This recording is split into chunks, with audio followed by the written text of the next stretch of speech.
guys, thanks for stopping by. In today's video, I'm going to show you 2 ways to make a holiday cheese ball.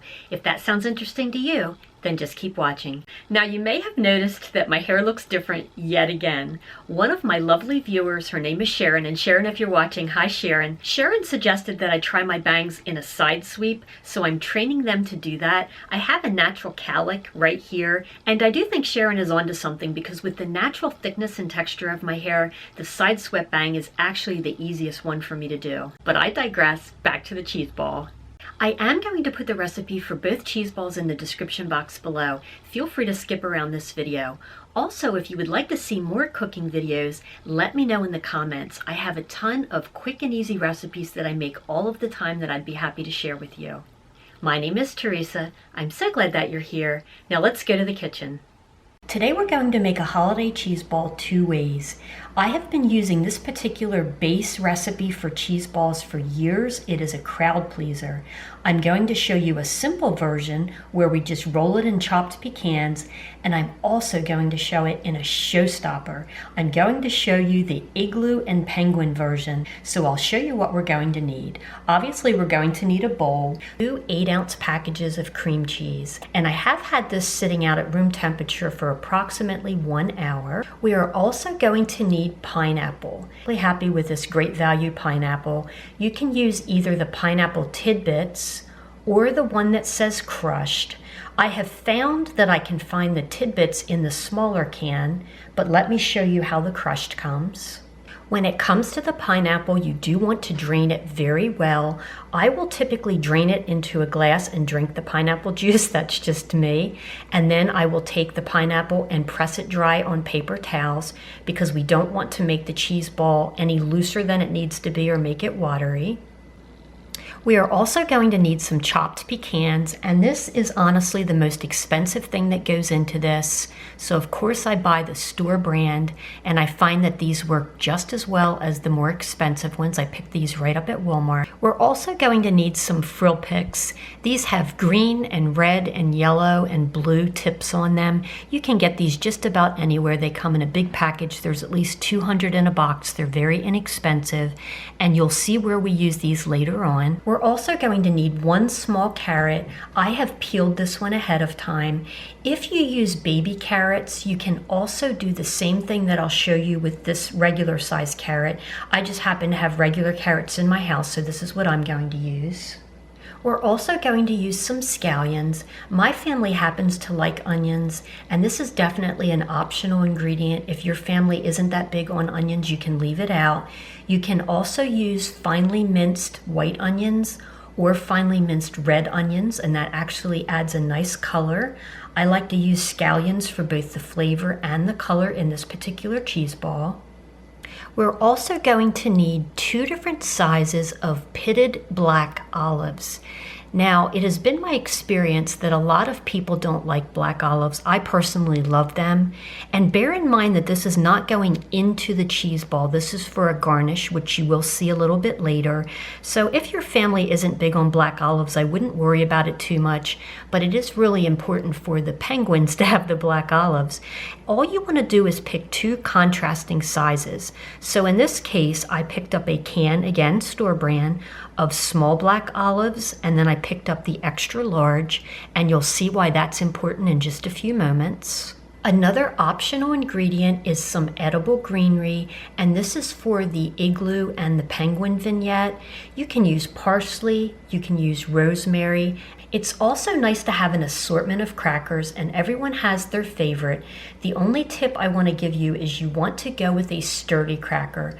My family happens to love Triscuits, so this is always my go-to. Full disclosure, neither of the cheese balls that I'm about to show you would be considered particularly healthy or low fat. These are something that I eat on rare occasion as a treat or during the holidays. You'll notice that the crackers that I showed you are a reduced fat, whole grain.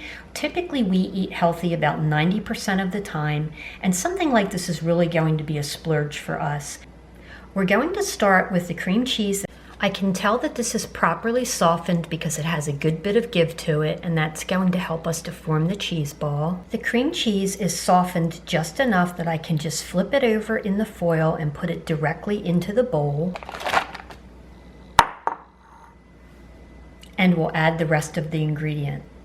I am going to drain this pineapple, and as I mentioned, I will drain it into a glass and actually drink the pineapple juice off to the side while I'm making this. This is what the tidbits look like. They're about half the size of pineapple chunks. You can also use crushed pineapple, and even if you have a can of pineapple rings in your kitchen, you can just chop them up and use them as well. So any form of the pineapple will work. I like the tidbits because they give a nice texture to the cheese ball. I have dumped the can of pineapple onto a layer of paper towels, and then I'm just going to blot away any extra moisture because we don't want to water down the cheese ball. I'm just making sure that the pineapple is relatively dry. Often when I'm doing this step, I will use a linen lint-free kitchen towel. All of mine happen to be in the washing machine right now because I do use them frequently. So if you're not a paper towel user, you can just as easily do that. This cheese ball really is super simple. I have just dumped the pineapple in on top of the cream cheese that was already softened, and we're going to go ahead and add our remaining ingredients. I'm using a bamboo cutting board. This is a little petite one that I bought years ago. I use this all of the time because we are a family of 2, and I use a lot of produce, so these really come in handy. If you're wondering, this is a compost bucket. Whenever I am cooking, I always have one in use. So any produce trimmings will go in here. And then in our backyard, we do have a full-size composter. Random side note, I like this particular composting bucket from OXO Good Grips. It has a nice handle and a lid on it so it keeps odors at bay until we can carry it outside. I've lined up my scallions on the cutting board just to get rid of the ends. And these will go in the compost bucket. Now typically what I do with scallions, and this is just a preference for me, I do have a chef's knife in my hand, and the thicker parts where the white is, I'll just kind of cut through the thicker part. And then I have always several pair of scissors that are dedicated specifically to cooking. Now I could chop this up with the chef's knife, but I find it much easier with scallions in particular to do it with scissors, so I'll show you. I like to use both the white part of the scallion and the green. I like the flavor of the white part, but I really like the color that the green adds. We're not going to add any salt to this, and this is one of the few things that I make that I don't add salt. And the reason is that the cream cheese inherently has enough salt in it. So this is going to give us a nice balance of sweet and savory. And I put about, I'd say, 1/4 cup of scallions.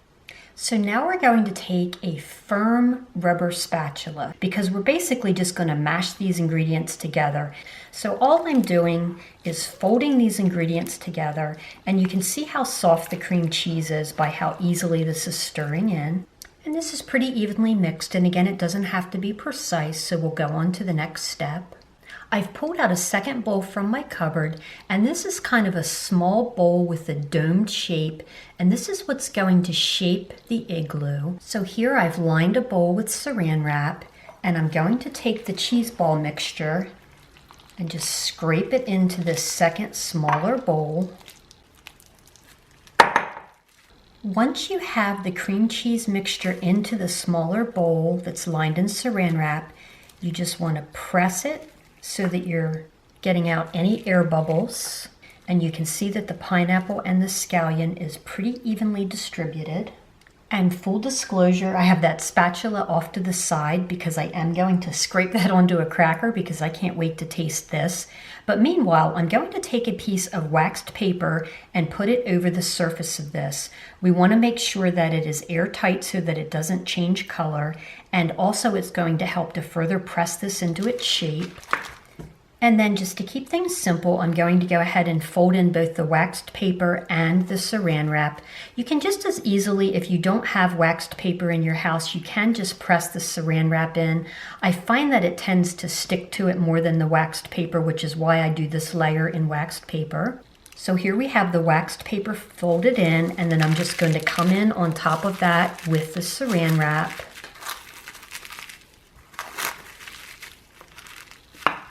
And we're just going to give that a good press. Again, we want to get any air bubbles out.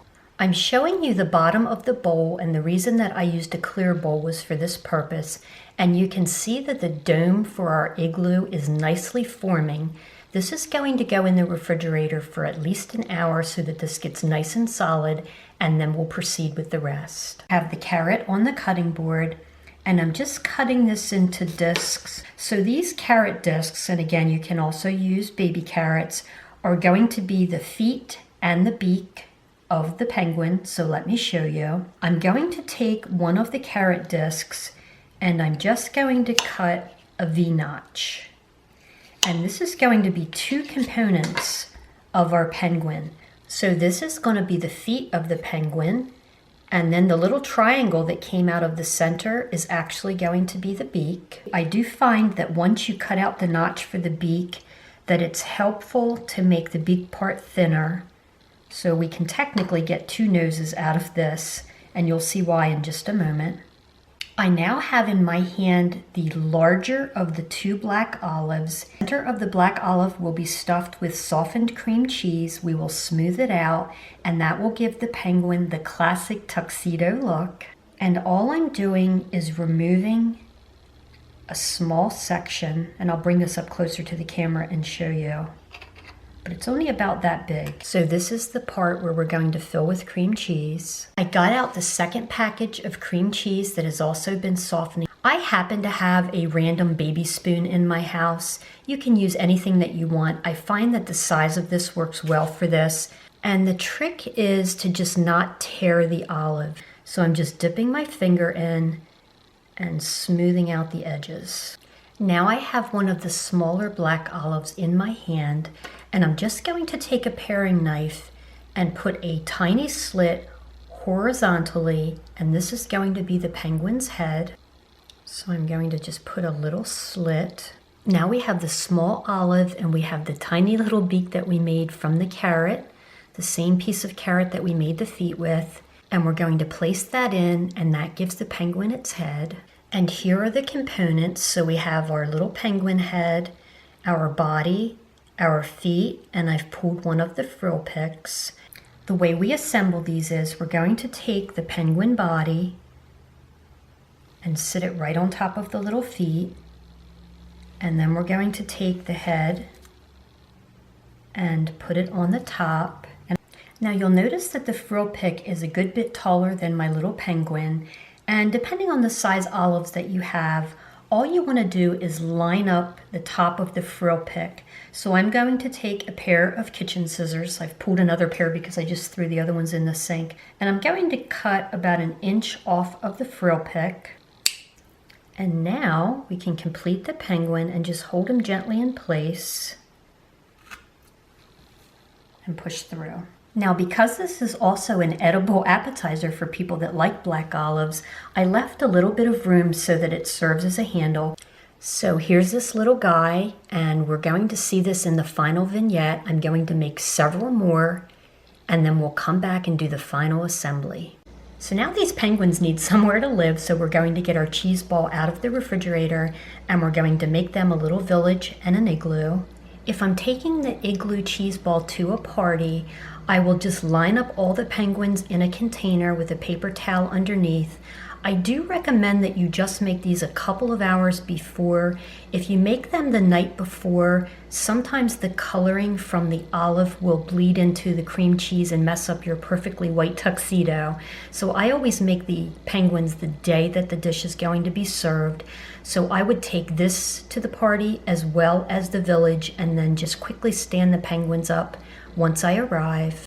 So now we're going to make the base for the igloo itself and the little vignette that the penguins will live in. So I have just a dollop, it's about 1/4 cup of softened cream cheese, and I'm just going to roughly smooth this at first, just to make a base for the igloo and for the penguins. Now we don't need to cover the entire circumference of this plate. We just need a base at the bottom. It's going to secure the igloo to the plate, and it's also going to help those cute little penguins stand up. I'm now going to run this spoon under cold water, and that is going to make this even more spreadable. And just that little bit of water will help to smooth this out even further. And again, this doesn't have to look perfect. It's going to look kind of like snow when we're done. And it's okay if it has little bumps and ridges, because when I look out my window when it snows, there are different levels as well. It's not just one flat white sheet, right? I've retrieved the cheese ball mixture from the refrigerator. When I turn this upside down, the bowl easily releases because of the saran wrap. And we're just gonna peel that waxed paper off. So now in my hand is the underside here of the igloo. I'm just going to flip this down kind of off center on this snow vignette that I created on this plate with the cream cheese.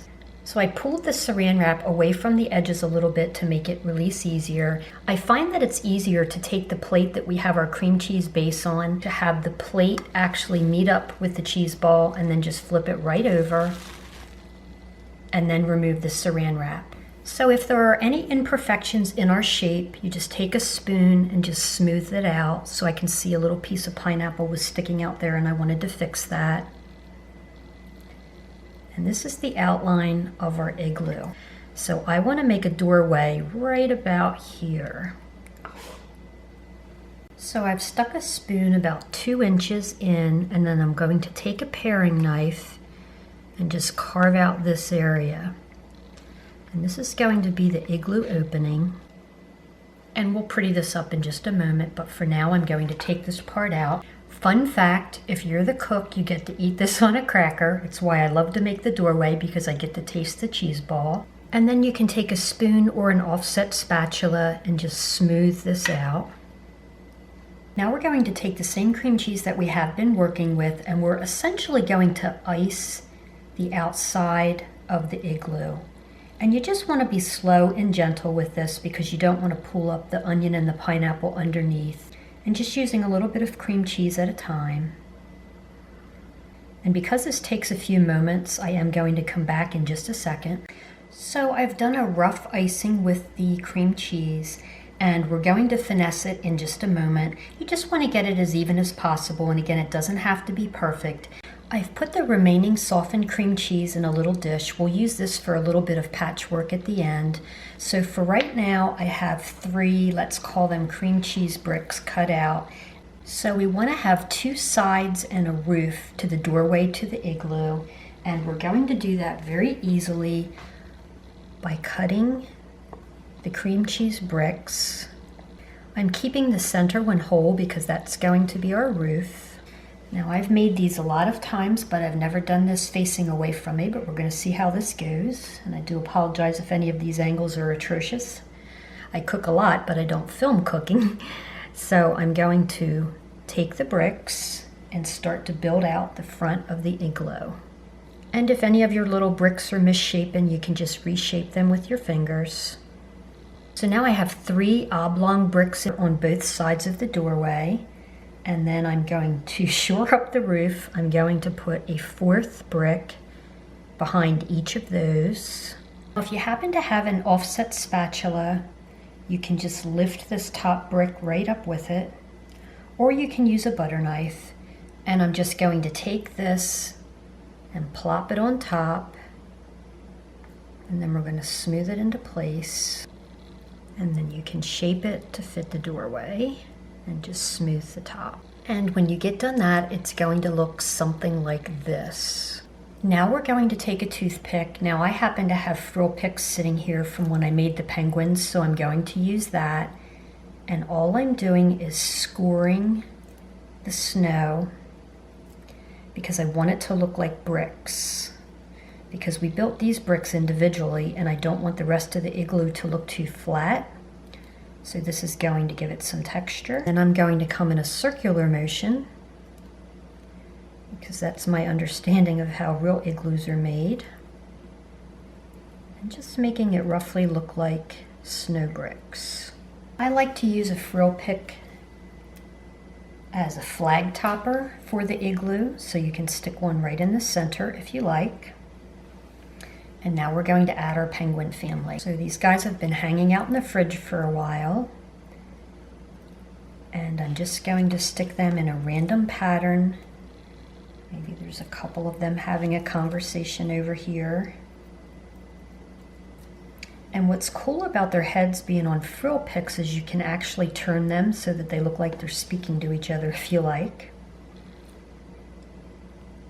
And I'm just sticking them to what I'm calling the icing, but it's really, of course, cream cheese. So now our penguins are standing in front of their igloo.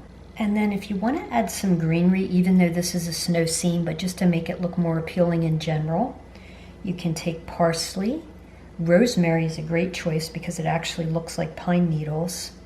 And there we have it, a cheese ball that is made into an igloo with little penguins. Now, just in case you don't feel like Martha Stewart today, I'm also going to show you a quick and easy version using the same base recipe for another cheese ball. This time we're going to start with chopped pecans, and as you can see, I picked these up at Walmart. These are the Great Value brand. Now, even though the package says that these are chopped pecans, I still find that some of the pieces are a little bit too big for my liking to coat the cheese ball, so I am going to give these a rough chop.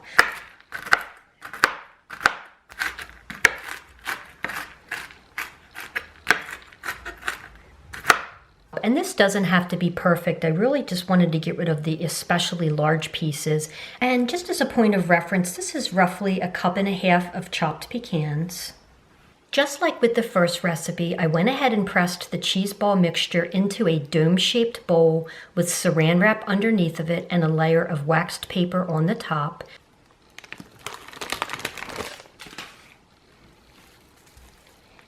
And you can see that this cheese ball is also studded with pineapple and a little bit of scallions. And I do want to mention, for this particular cheese ball I am showing you, I used 1 large package of cream cheese. You can easily double or triple this recipe. And you can see that the cheese ball takes on the shape of this bowl by being pressed in and refrigerated. And this releases very easily because of the saran wrap. In order to plate a cheese ball, I find it easier to just tip the plate up and meet the edge of the cheese ball to the plate, so I'll do that now.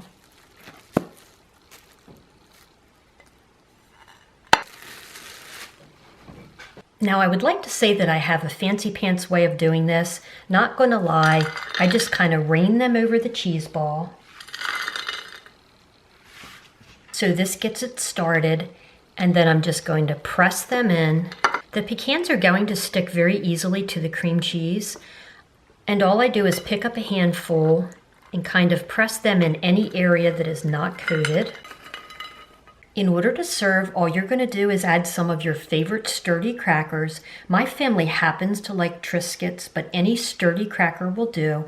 And you'll notice that I put this on a red Charger plate. I got this at the Dollar Tree, and then I like to add a little bit of green for color. So there you have it, a holiday cheese ball 2 ways. Thanks so much for taking time out of your busy day to spend with me. I truly appreciate it.